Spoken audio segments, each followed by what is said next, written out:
साकिब साहब, आप क्या समझते हैं जो ट्रंप की जानिब से 20 निकाती मंसूबा जो दिया गया है, क्या वो 2 रियासती हल के लिए मौसर साबित होगा? अगरचे पाकिस्तान ने इसकी हमायत कर दी है, अब वो अमली तौर पर कितने आके जाएंगे फिर एक और बात है। इस सारे मामले में हमास कहीं नहीं है।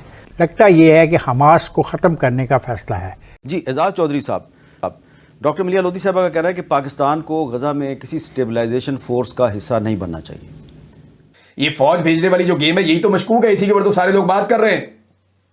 तो पाकिस्तानी फौज वहां पे जाके इसराइल से लड़ेगी या हमास से लड़ेगी, सवाल ये है। देखिए, ये एक बहुत खौफनाक साजिश का हिस्सा है। जो रेजिस्टेंस मूवमेंट है, जो जंग आज़ादी है फ़लस्तीनियों की और हमास की, उसको टेररिज्म में कन्वर्ट करके मुसलमानों के हाथों मुसलमानों का कत्लेआम कराया जाएगा। ये कितनी गंभीर और खौफनाक साजिश है। और जो इसमें शिके हैं, 20 के 20 जो पॉइंट्स हैं जो सामने आए हैं, वो प्रैक्टिकल ही नहीं है, इन द सेंस कि वो टेनेबल नहीं है।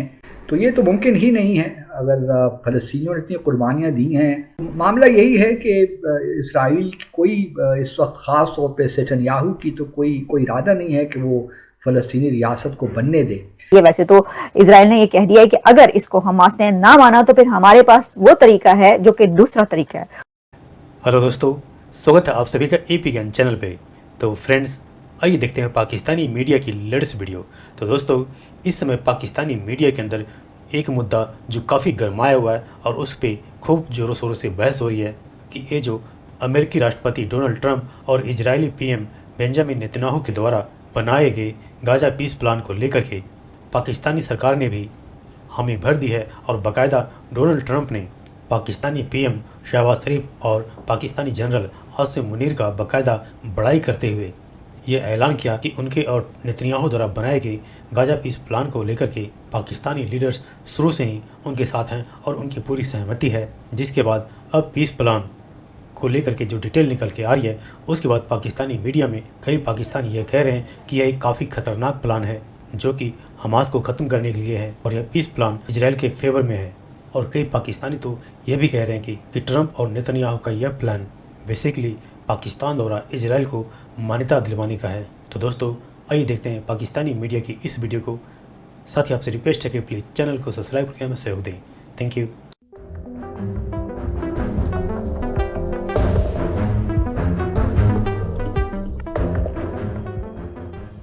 साहब, डोनाल्ड ट्रंप एक दफा फिर से बहुत पुरुमीद, बड़े ऑप्टिमिस्टिक नजर आ रहे हैं। वो कह रहे हैं कुछ खास होने वाला है। इवन ये भी कह रहे हैं कि तमाम अरब ममालिक और इसराइल के साथ उनकी बातचीत तय हो गई और बड़ा अच्छा रद्द-ए-अमल आया है। आपको वाकई लगता है कि कोई गजा के मुस्तकबिल के हवाले से कोई पुरअमन हल निकाला जाने वाला है या फिर एक सब्ज बाग दिखाए जा रहे हैं पूरी दुनिया को? देखिए, मैं ना बुनियादी तौर पर एक बहुत बड़ा ऑप्टिमिस्ट इंसान हूँ, लेकिन मेरा ऑप्टिमिज्म जो है वो ट्रंप के पास आके ना दम तोड़ देता है। मैं फिर पेसिमिस्ट हो जाता हूँ, इसलिए कि जितनी बार उन्होंने कहा है कि हम किसी समझौते के नज़दीक हैं, या अगले हफ्ते में समझौता हो जाएगा, या अगले हफ्ते में जंग बंद हो जाएगी, या अगले हफ्ते में ये हो जाएगा, उस हफ्ते में वो तबाहकारी हुई है जिसका कोई हिसाब नहीं है।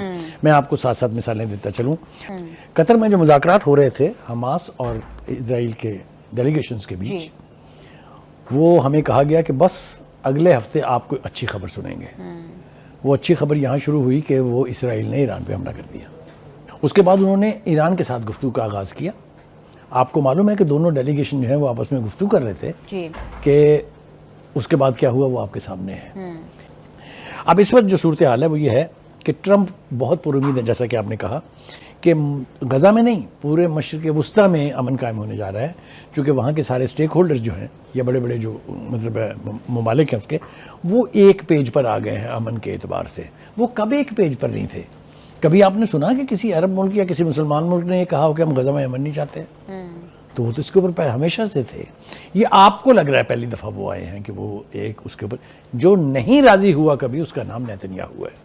जी। सबसे बड़ी ख्वाहिश जो थी हमेशा से इसराइल की वो ये थी कि हमास को ख़त्म किया जाए। जी। ये जंग की ये नौयत जो इस वक्त है वो भी इसीलिए शुरू हुई थी कि गजा से हमास को एलिमिनेट कर दिया जाए। मुझे ये लगता है कि गजा की एलिमिनेशन का ख्वाब पूरा होने जा रहा है कि नहीं होने जा रहा है, ये तो आने वाला वक्त हमें बताएगा। लेकिन उसके लिए हरबे बहुत इस्तेमाल किए जा रहे हैं। एक हरबा उसके लिए इस्तेमाल किया जा रहा है कि जी नेतन्याहू भी कह रहे हैं और ट्रंप साहब के भी मुंह से इसी तरह के अल्फाज निकल रहे हैं कि अगर हमास हथियार फेंक दे और यहाँ से फुट जाने का, यानी यहाँ से मुल्क बदर होने का की ख्वाहिश का इजहार करे, तो हम ये जंग जो है उसको रोकने के लिए तैयार हैं। अबू खालिद साहब, अब तो नया हरबा उन्होंने इस्तेमाल किया कि शायद उनका प्लान है कि मुस्लिम फोर्सेस को भेजा जाए गजा के अंदर ताकि इनको आपस में लड़वा दिया जाए, हमास को मुस्लिम। देखिए, ये एक बहुत खौफनाक साजिश का हिस्सा है। ये सारे खुश होकर आए ना जो 7 मुस्लिम लीडर मिले थे उनसे कि जी वाजिब एक मुस्लिम फोर्स होगी, उसमें अरब मुल्कों की फौज भी होगी, अब उसके अंदर एक आलमी फोर्स भी होगी, ये भी ऐड कर दिया गया है नेतन्याहू की तरफ से भी और ट्रंप की तरफ से भी। अब ख्वाहिश क्या है, मुझे यूँ लगता है, and I have a good reason to believe that, हवा में बात नहीं कर रहा हूँ मैं, कि वहाँ पर मुस्लिम फोर्सेस को डिप्लॉय किया जाएगा, जिसमें शायद हम भी शामिल होंगे, क्योंकि हमें भी बड़ा शौक था उन 7 के साथ 6 के साथ शरीकों के 7वां मुल्क बनने का। और फिर हमें कहा जाएगा कि लीजिए जनाब, अब आपने गजा में दहशतगर्दी नहीं होने देनी। जो रेजिस्टेंस मूवमेंट है, जो जंग आज़ादी है फ़लस्तीनियों की और हमास की, उसको टेररिज्म में कन्वर्ट करके मुसलमानों के हाथों मुसलमानों का कत्लेआम कराया जाएगा। ये कितनी गंभीर और खौफनाक साजिश है। बिल्कुल, नो डाउट अबाउट इट। मुसलमान ममालिक को इससे इज्तनाब करना चाहिए जी। और इसहाक डार साहब ने कहा जी कि उम्मीद है जल्द पाकिस्तान जो है वो फ़लस्तीन में अपनी फ़ौज भेजेगा। भाई फ़ौज वहाँ कोई लड़ाई लगी हुई है? या तो आपने देखा ना फ़ौज कैसे जाती है, इसको ज़रा सिंप्लीफाई करें। इसहाक डार कह रहा है कि पाकिस्तान अपनी फ़ौज भेज रहा है कहाँ पे? फ़लस्तीन में। क्या हम इसराइल से जंग करने जा रहे हैं? नहीं। तो फिर किससे लड़ना है? भाई फ़ौज का काम तो लड़ाई करना है ना।